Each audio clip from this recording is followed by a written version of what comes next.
Hello everybody, hope you're all doing well. My name is Steven and this is the Storytime channel. Today we have some malicious compliance stories and our first story of the day is by alxwak. Change our expenditure accounts? The food bank will have a feast. This happened about 10 years ago when I worked for a company doing community nursing. We were provided with a company car and a prepaid card for expenditure, fuel and food. The card had a limit of 400 euros per week. The card resetting to the 400 limit every Monday morning. Despite the 400 euros limit, the usual amount any of us spent each week was around 150 to 200 euros depending on travel. The usual was to get a full tank once a week, which was around 55 to 60 euros, and the rest was coffee and lunch. Enter Chad. He was the financial officer and had some pretty unique ideas about changing the finances of the company. One of the ideas he instituted was a change to our prepaid cards. He dropped the limit to 50 euros a day with the card resetting every day.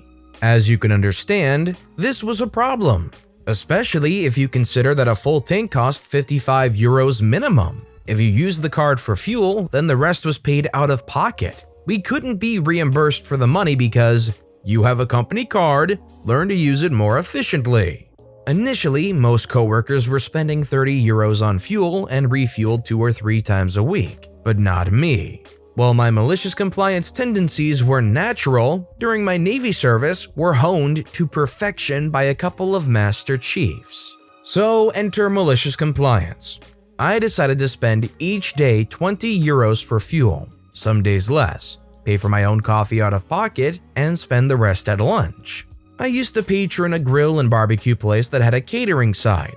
They also volunteered for a local food bank and kitchen. The owner had grew up dirt poor and liked to help. A lot of clients would buy something and add a little extra to an open tab for the food bank.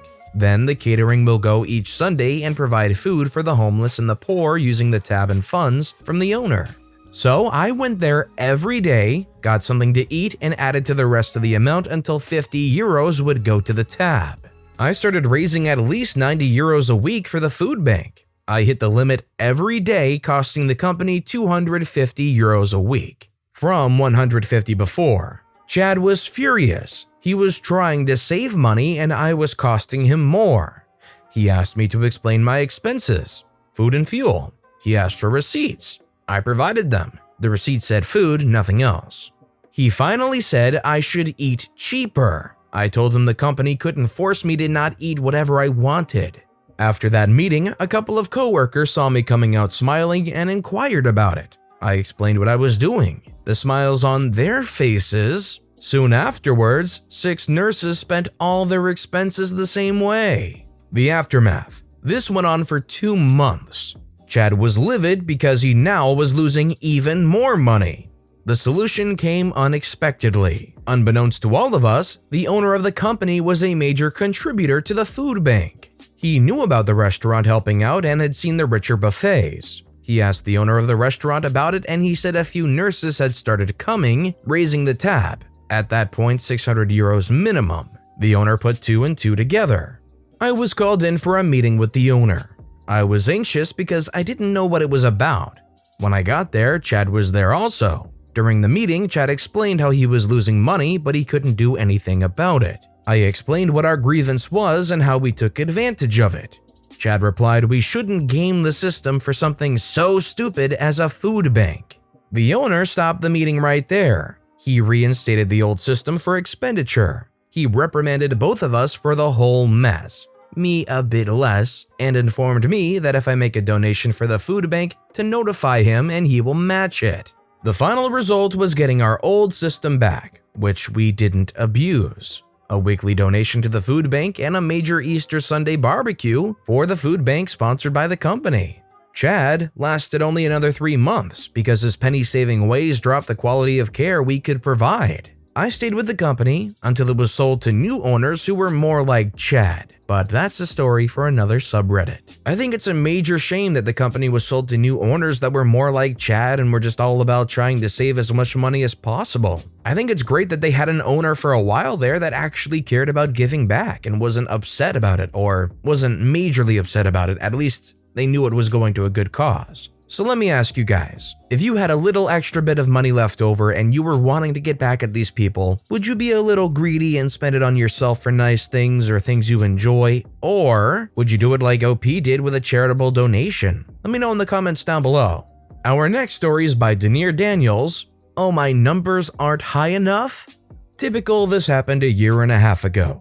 I took a job in the warehouse of a large aviation company who did aftermarket modifications and repairs for a much larger aviation company and a large, heavy-set people-opposed airline. The first 2 weeks were great. Busted my behind to learn the programs and even helped the major airline with their annual inventory. 2 months in, I learned I was pregnant, so I started having doctor's appointments and my kid was having issues in school, so my phone was constantly going off. No big deal. My parts processed numbers were still above average and I did 3 of the 4 parts runs plus hot parts, emergency parts, runs in the middle of processing 200 parts a week. But a coworker of mine was not happy I was on my phone and reported me to our managers. They called me in and was on me about my phone usage, so I said okay. They also mentioned my numbers, saying I should do more since I won't be on my phone. Okay boss. In the company, your parts are listed by how many serial numbers you move. So if I had a box of 84 generators, I did 1 transaction, 1 serial number, moving them from stock to inventory. Yes, that's how they identified it. I figured out other people would do 84 transactions moving every single generator or other part to its inventory location. Since I was out of the warehouse for 4 hours a day doing parts runs, my numbers were lower. So I started playing that game. In 1 week, my 200 parts shot up to 744 parts. And because the printing of the tags took so long, I was able to take phone calls and text. Inevitably, about 3 weeks later, I got called back into the office about my phone usage. I just smiled and pulled out my reports of transactions, the drive logs showing how long I was gone and how often I took the parts runs, the hot parts login, and my report from HR of all the locations I had scanned my badge. They told me my numbers should be higher. I was the top producer in my shift of 4 people and to stay off my phone. A week later, 2 people quit, leaving just me and my former trainer who was complaining about me non-stop. After a chat with HR where I was told to buck up and deal with it, smiling, I told her to have a great day. Called in sick through the weekend, got a doctor's note about all the times I had been in the office from bleeding due to stress. I was 4 months pregnant at this point. And sent an email at 4 a.m. Monday morning with my evidence of why I was quitting effective immediately. Company rules stated you had to call in at least 30 minutes prior and I was 1.5 hours early, leaving my whiny former trainer to do all the runs and stock himself. They called me multiple times to come back, but that was not happening. So I understand that there's rules about not being on your phone and being professional and being as productive as possible with your time. That said, they were by far and away the top producer of parts runs and whatnot, and they had a lot of real-life issues that I feel like they should have tried to work with OP on rather than say, no, your production would go up if you weren't on that phone all that time, without actually reading into any of it. And then when OP did the hacky thing to triple their numbers, they still said it wasn't good enough because they were using their phone. I'd say goodbye too. Our next story is by NotMyBannedAccount. Thanks for the new phone. I work as a software sales rep and that meant needing a good smartphone due to travel. The company used to give us just $100 a month on our paycheck for telecommunications reimbursement. Great. My $180 a month phone plan went down to $80. Family plan that included monthly payments for phone and service. Then some bean counter did an analysis of average phone plan cost and suddenly changed the rule. You now needed to submit a bill each month for reimbursement, and the company would reimburse 50% of the bill up to $100. If I did everything the same, I'm now short $10 a month. Really not a big deal, but it meant doing more paperwork for me, and I hate paperwork. Luckily, a good friend was a store manager at Verizon and the iPhone 8 was just coming out. I went to see him.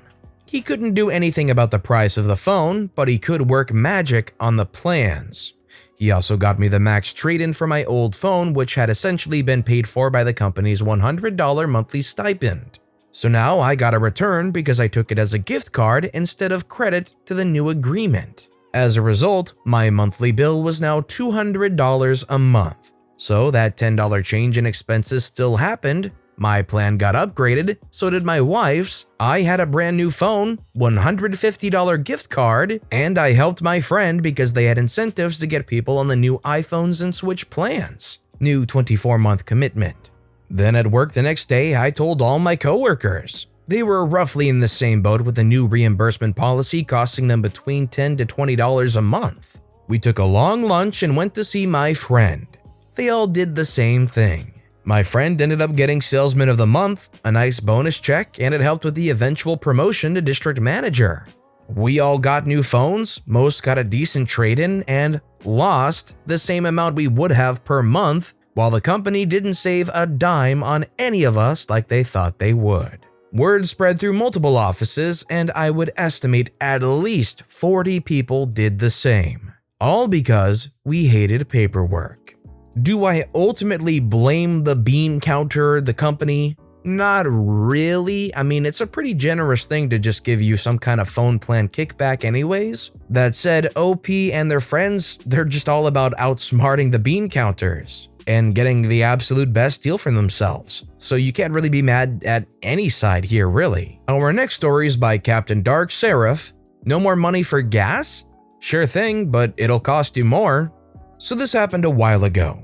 I used to work for a company that had quite often visits by journalists. As I was the spokesperson of that company, it was my job to show them around, explain things, and also organize media conferences and so on. As Murphy wants it, there were sometimes weeks with no visits at all and then days with 3 journalists wanting to visit, meaning long days for me.